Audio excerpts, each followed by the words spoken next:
Hi നമസ്കാരം, മനോജാണ്. Manoj K Sethu.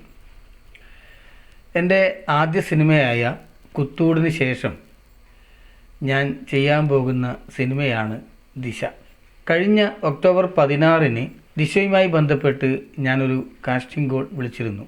ഏകദേശം 162ഓളം അപേക്ഷകളാണ് വന്നിരുന്നത്. അതിൽ നിന്ന് ഫസ്റ്റ് റൗണ്ട് സെലക്ഷൻ എന്ന നിലയിലേക്ക് 24 കുട്ടികളെ സെലക്ഷൻ ചെയ്തിട്ടുണ്ട്. അവരുടെ ഡീറ്റെയിൽസ് ഞാൻ സോഷ്യൽ മീഡിയയിലൂടെ പബ്ലിക് ചെയ്യുകയാണ്.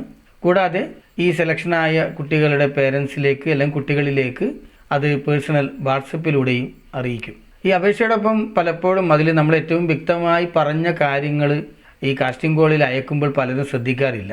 നല്ല വ്യക്തതയോടുകൂടെ പേരും മറ്റു കാര്യങ്ങളൊക്കെ സംസാരിക്കുന്നതായാലും പരമാവധി നമ്മൾ ഇന്നത്തെ കാലത്ത് ഒരു മൊബൈലിലൊക്കെ ഷൂട്ട് ചെയ്യാമെന്ന് പറഞ്ഞാൽ അത്രയും നല്ല ക്ലാരിറ്റി ഷൂട്ട് ചെയ്യാൻ വേണ്ടി പറ്റും. അപ്പോൾ ഒരു കാസ്റ്റിംഗ് കോളിലേക്ക് നമ്മളിലേക്ക് അയക്കുമ്പോൾ അത് ഏറ്റവും അട്രാക്റ്റായി ചെയ്യാനുള്ള രീതിയിലേക്കുള്ള ഒരു ശ്രദ്ധ കൊടുത്ത് കാണില്ല.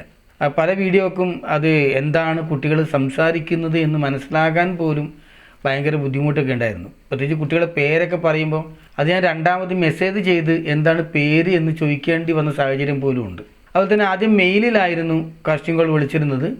ഈ മെയിലിൽ അയക്കുമ്പോൾ അവരതിൽ പേരോ അല്ലെങ്കിൽ കോൺടാക്റ്റ് ചെയ്യേണ്ട നമ്പറോ മറ്റു കാര്യങ്ങളോ ഒന്നും അയച്ചില്ല. തിരിച്ച് അവരുടെ പേര് അല്ലെങ്കിൽ മൊബൈൽ നമ്പർ ഈ കാര്യങ്ങളൊക്കെ ചോദിച്ച് മെയിൽ ചെയ്ത് കഴിഞ്ഞാൽ 5-10 ദിവസങ്ങളൊക്കെ കഴിഞ്ഞാണ് അതിനൊരു മറുപടി വരുന്നത്. നമ്മൾ അതിന് ഒരുപാട് ബുദ്ധിമുട്ടി. അതും കൂടെ ഈ കാസ്റ്റിംഗ് കോൾ അയക്കുന്നവർ എപ്പോഴും ഇനി അടുത്തൊരു പ്രൊജക്റ്റിലേക്കൊക്കെ അയക്കുമ്പോൾ ആൾക്കാരും കൂടി ശ്രദ്ധിക്കുക. ഏറ്റവും നന്നായിട്ട് പ്രസൻറ്റ് ചെയ്യാൻ ശ്രമിക്കുക. പരമാവധി പറ്റാവുന്ന ക്വാളിറ്റിയിൽ അത് പ്രസൻറ്റ് ചെയ്യുക. അതേപോലെ തന്നെ വേണ്ടുന്ന കൃത്യമായ ഡീറ്റെയിൽസ്. ഇപ്പം ഒരു കാസ്റ്റിംഗ് കോളൊക്കെ അയക്കുമ്പോൾ വയസ്സ്, ഹൈറ്റ്, മറ്റെന്തെങ്കിലും കാര്യങ്ങളൊക്കെ ഇതിപ്പോൾ കൂടുതൽ ആൾക്കാർ ചെയ്യുന്നത് റീൽസ് അല്ലെങ്കിൽ അവർ ചെയ്ത കുറേ വർക്കുകളുടെ ലിങ്കും കാര്യങ്ങളൊക്കെയാണ് അയച്ചു തരുന്നത്. അതിലെ കൊണ്ട് നമുക്ക് സത്യസന്ധമായ രീതിയിൽ നമ്മുടെ കഥാപാത്രത്തിന് അനുയോജ്യമായ ആൾക്കാരെ കണ്ടെത്താൻ ഇത്തിരി ബുദ്ധിമുട്ടാണ്. നിങ്ങളെത്രയും സ്വാഭാവികമായിട്ട് ക്യാമറയുടെ മുന്നിൽ നമ്മൾ പ്രസൻറ്റ് ചെയ്യുന്നു എന്നറിയാൻ വേണ്ടിയിട്ടാണ് ഒരു സെൽഫ് ഇൻട്രൊഡക്ഷൻ വീഡിയോ അയക്കാൻ വേണ്ടി പറയുന്നത്. നാളെ മറ്റേതെങ്കിലും കാസ്റ്റിംഗ് കോളിന് അയക്കുമ്പോൾ ഇക്കാര്യങ്ങളൊക്കെ ഒന്ന് ശ്രദ്ധിച്ചുകൊണ്ട് അതേപോലെ തന്നെ നല്ലൊരു ബയോഡാറ്റ അല്ലെങ്കിൽ റെസ്യൂം പ്രത്യേകിച്ച് തയ്യാറാക്കാനും കൂടെ ഈ സിനിമ ആഗ്രഹിക്കുന്നവർ തയ്യാറാവുക. അല്ലെങ്കിൽ അവർക്ക് വേണ്ടി അത് കുട്ടികൾക്ക് വേണ്ടി പേരൻസ് ഇക്കാര്യത്തിൽ ശ്രദ്ധ ചെലുത്തുക എന്നുകൂടെ ഈ സമയത്ത് ഞാൻ പറയുകയാണ്.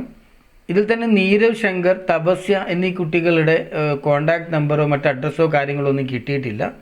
അപ്പോൾ ഞാൻ ഈ സോഷ്യൽ മീഡിയയിൽ പോസ്റ്റ് ചെയ്യുന്നതിൽ അവരുടെ ഫോട്ടോ കൂടെ ഉൾപ്പെടുത്തിയിട്ടുണ്ട്.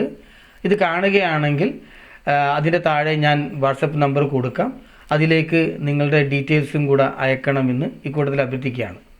ഈ ഒരു ലിസ്റ്റിന് ശേഷം ഞാൻ ഈ സെലക്ഷൻ ആയവർക്ക് വാട്സപ്പിൽ മെസ്സേജ് അയക്കാം. അതേകൂടെ തന്നെ എൻ്റെ സോഷ്യൽ മീഡിയയിലൂടെ അതിൻ്റെ ഡീറ്റെയിൽസുകൾ പങ്കുവെക്കാം. അപ്പോൾ ശ്രദ്ധിക്കേണ്ട ഒരു കാര്യം, നെക്സ്റ്റ് ലെവൽ ഒരു ഇൻട്രൊഡക്ഷൻ വീഡിയോയും കൂടെ ഞാൻ ആവശ്യപ്പെടുന്നുണ്ട്.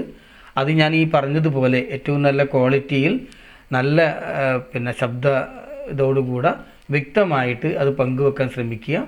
അതിൻ്റെ കൂടെ നമ്മൾ ഈ സിനിമയുമായി ബന്ധപ്പെട്ട ഒരു സിറ്റുവേഷൻ അവർക്ക് പേഴ്സണലായിട്ട് അയച്ചു കൊടുത്ത് അതിൻ്റെ ഒരു പെർഫോമൻസ് വീഡിയോയും കൂടെ ഇതിൻ്റെ കൂടെ ആവശ്യപ്പെടും.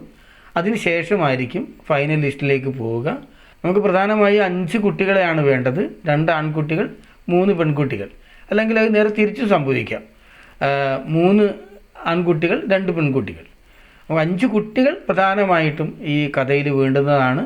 ഒരു കാര്യം പ്രത്യേകം ഓർക്കുക, അവർ ഇതിലത്തെ ഏറ്റവും പ്രധാന കഥാപാത്രങ്ങളാണ്. അവരിലൂടെയാണ് സിനിമ മുന്നോട്ട് സഞ്ചരിക്കുന്നത്. അവരാണ് ഇതിലെ ടൈറ്റിൽ കഥാപാത്രമായ ദിശ എന്ന പെൺകുട്ടിയിലേക്ക് എത്തുന്നത്. ബാക്കി വിശേഷങ്ങൾ പിന്നാലെ. Thank you.